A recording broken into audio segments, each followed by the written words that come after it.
Bonjour à toutes et à tous et bienvenue sur le plateau de Testachat. Testachat, association belge indépendante d'aide et de conseil aux consommateurs.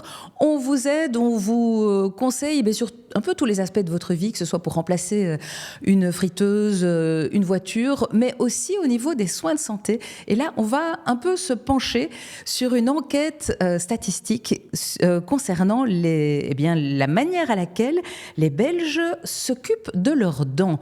Oui, on a interrogé plus de 1000 Belges sur l'état de leurs dents, leurs habitudes et leurs expériences au niveau des soins dentaires. Et pour en parler avec moi, j'ai à mes côtés Christian Rousseau, qui est expert enquête statistique au sein de Testachat. Bonjour Christian. Bonjour. Alors bienvenue, ça va? Toi, tes dents sont en bonne santé? Tu fais ta visite comme il faut? Oui, j'ai appris à mieux les soigner, on va dire, au fil des années. Au fil des années, on en prend soin. On se rend compte que quand on doit en remplacer une ou quand on doit s'en occuper, ça coûte vite très cher et puis c'est très embêtant surtout. Oui. Mais penchons-nous plutôt sur le résultat global de l'enquête. Quelles sont les principales conclusions de cette enquête? Donc, la première conclusion est plutôt positive, c'est-à-dire que presque 3/4 des Belges se rendent au moins une fois par an chez le dentiste pour un contrôle ou un traitement.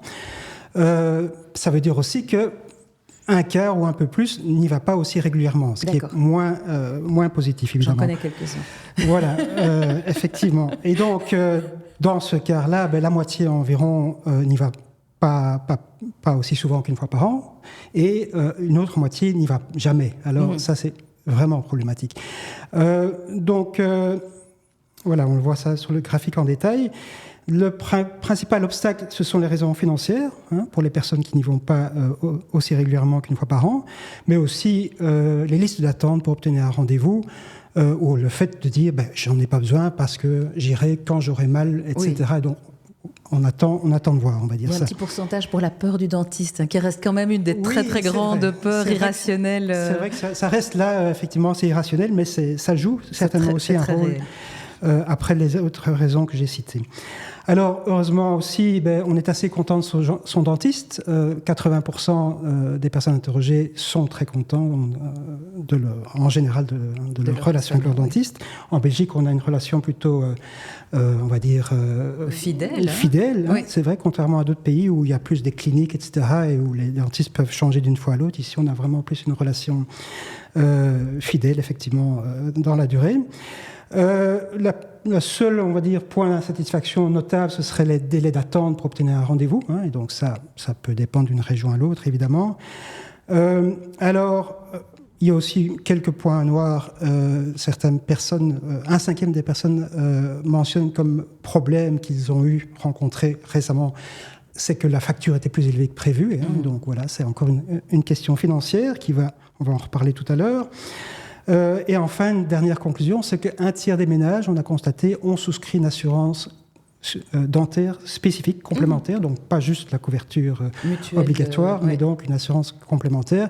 Elle est souvent conclue avec sa mutuelle d'assurance obligatoire, en fait. D'accord. Ouais.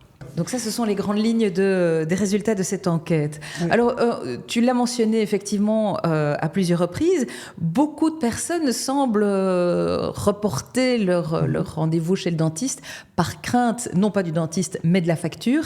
Est-ce que c'est une peur qui est justifiée ? Mais bien sûr, ça pèse sur le budget des ménages, mais donc on doit nuancer la réponse. En Belgique, on a la chance d'avoir un système de remboursement pour des soins dentaires courants qui fonctionne assez bien. Donc, soins dentaires courants, c'est le contrôle annuel dont je parlais. C'est le détartrage que tout le monde connaît, beaucoup de gens connaissent. Le traitement des caries qui, effectivement, concerne la plupart des personnes. Et donc, dans certains cas, c'est même gratuit pour les jeunes, donc moins de 19 ans. Alors, on a un site... sur notre site, on a des informations assez claires là-dessus. Oui. Donc toujours sur testachat.be, évidemment. Voilà, consultation, moins de 19 ans, par exemple. Et là, vous trouverez, par type de traitement, le montant maximum à payer, voire si on est un jeune de moins de 19 ans, vous voyez la colonne de droite, vous ne devez rien payer. D'accord. Donc à chaque fois, l'équilibre est fait entre ce que ça coûte et ce qu'on retouche. Un exemple concret, je disais tout à l'heure, voilà, suivant les tarifs officiels que vous retrouverez sur ce site, vous payez seulement 4 € pour un contrôle annuel. Donc on ne peut pas dire que ce soit un frein, payer 4 € par an. Et donc c'est vraiment un encouragement à le faire régulièrement. Le traitement d'une carie aussi, suivant les tarifs officiels toujours, suivant la technique pour traiter la carie et la taille de la carie, on payera de 6,50 € à 13 €, ce qui est aussi, ça paraît raisonnable. Je pense que voilà, ce sont des chiffres actuellement qui sont quand même assez modérés. Par contre, c'est très différent si le traitement n'est pas remboursé, ou en tout cas ne fait pas partie des traitements qui sont bien remboursés. Donc dans ce cas-là, on parle de traitement de problèmes de gencives, des implants, des bridges, des prothèses. Là, on parle de montants qui vont de quelques centaines d'euros à quelques milliers d'euros. Et c'est clairement pas anodin. Est-ce qu'il y a moyen d'alléger sa facture de soins dentaires, j'imagine déjà, en choisissant un dentiste ou une dentiste conventionnée? Il y a moyen de l'alléger d'une certaine façon. Donc, en Belgique, on est encouragé à aller chaque année faire une visite de contrôle pour rester dans ce qu'on appelle le trajet de soins bucco-dentaires. Dans ce cas-là, on est mieux remboursé. Donc, on vous encourage à le faire, vraiment aller chaque année. Première raison, parce que si vous avez des problèmes éventuels, on le constatera beaucoup plus vite, on traitera plus facilement, etc. Mais aussi parce que vous serez mieux remboursé pour les traitements concernés. Donc, l'exemple que je disais tout à l'heure, d'une carie qui coûtait, suivant les tarifs conventionnés, 6,50 € à 13 €, ça vous coûterait 12,50 € à 23,50 €. Donc, il y a un doublement des tarifs. Si on n'est pas venu, une fois par an. Une fois par an. D'accord. Le deuxième conseil pour diminuer la facture, c'est de chercher à aller chez un dentiste qui est conventionné. Alors, d'abord expliquer ce que c'est la convention. C'est une discussion qui a lieu, un accord qui a lieu tous les 2 ans entre les caisses de maladie, d'assurance maladie d'un côté et les dentistes de l'autre. Ils se mettent d'accord sur le type de traitement qui vont être couverts par l'accord et les montants qui vont être remboursés. Donc, une partie des dentistes acceptent cette convention, cette entente, et l'autre ne l'accepte pas. Je vais vous montrer renseigne, en fait, qui, dans les spécialités dentistes, orthodontistes, etc., ont accepté cette convention, et donc ça vous permet évidemment d'avoir une liste et de pouvoir choisir d'avoir un ciblage. Donc, si possible, trouver ce type de dentiste, mais c'est pas toujours facile. Alors, ça dépend des régions. La situation est plutôt préoccupante, plus préoccupante en Flandre qu'en Wallonie et à Bruxelles. En Wallonie et à Bruxelles, plus de la moitié ont accepté la convention, donc ça devrait être possible de s'y retrouver. Même si dans certaines zones, il y a moins de dentistes conventionnés que d'autres. Je ne vais pas rentrer dans ce détail-là. Et donc, nous, on souhaiterait évidemment que davantage de dentistes soient conventionnés ou acceptent la convention. Et donc, on demande ça depuis des années. Et d'un accord à l'autre, la situation évolue. Voilà. D'accord. Alors, évidemment, tous les liens dont tu parles, on les retrouvera à la fin de l'émission. Vous pourrez cliquer sur un onglet et retrouver tout ce que Christian a mentionné. Mais est-ce qu'il est, selon toi, indispensable ou nécessaire ou même utile de prendre une assurance dentaire complémentaire? Est-ce que Testachat recommande ce type d'assurance? Si on part de notre enquête, on a cité tout à l'heure qu'un tiers des ménages qui avaient répondu avaient souscrit une assurance, soit pour les adultes, les enfants, soit pour tout le monde. Voilà.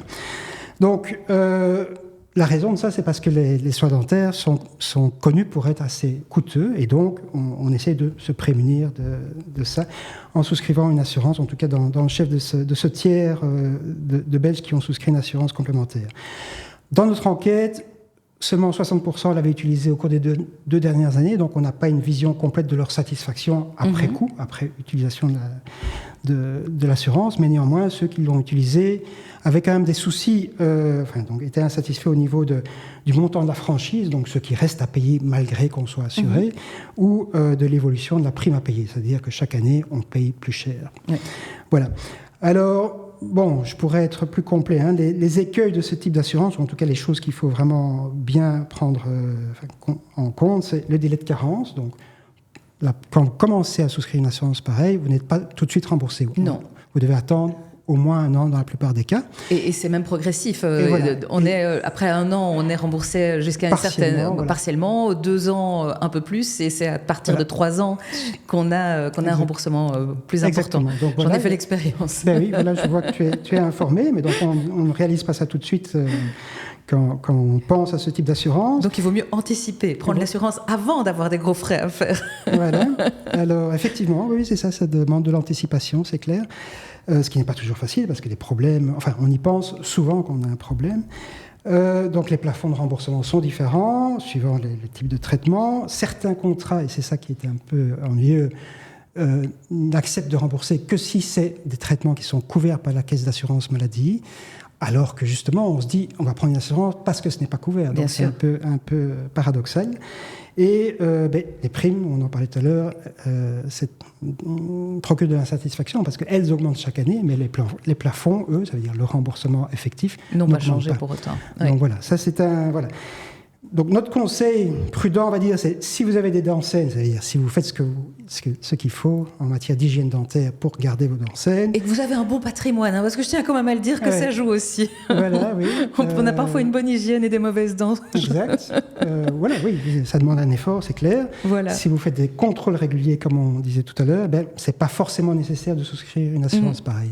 Par contre, si vous savez, vous anticipez des problèmes, par exemple d'orthodontie chez vous, chez vos enfants, des problèmes de gencives, etc., là, ça vaut la peine. Bon, en ayant dit ça, je dirais qu'il faut vraiment toujours bien lire attentivement les conditions de ce type d'assurance et on va s'efforcer l'année prochaine à Testachat de fournir un comparatif, d'étudier les conditions et faire une comparaison, on va dire, des offres sur le marché belge pour que ce soit plus facilement compréhensible. Identifiable et compréhensible. Mais on en a déjà parlé. Hein. Je pense qu'il y a déjà, en tout cas, dans une certaine mesure, un comparateur qui existe sur le site de Testachat, puisqu'on en a parlé dans une capsule précédente. Donc, je vous invite à la retrouver justement sur la différence entre les différentes mutuelles et la différence de leur couverture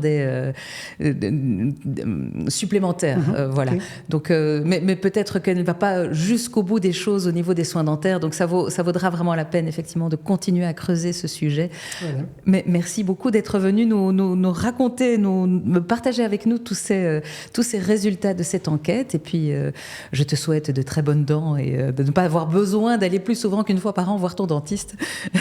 Et la même chose pour vous. Merci beaucoup en tout cas, merci Christian. À toi, oui. Et à très bientôt. Alors, merci à toutes et à tous d'avoir été avec nous aujourd'hui encore. Donc, comme je l'ai dit précédemment, tous les liens vers les différentes informations qui ont été mentionnées tout au long de l'émission, vous les retrouvez en cliquant ici. Les commentaires, les observations, les questions, évidemment, vous pouvez nous les envoyer via l'onglet commentaires en dessous de la vidéo. Bien sûr, abonnez-vous, likez, partagez. C'est comme ça qu'on fait vivre cette page YouTube et cette communauté de consommateurs et de consommatrices. Et puis, d'ici à la prochaine fois, faites de bons choix.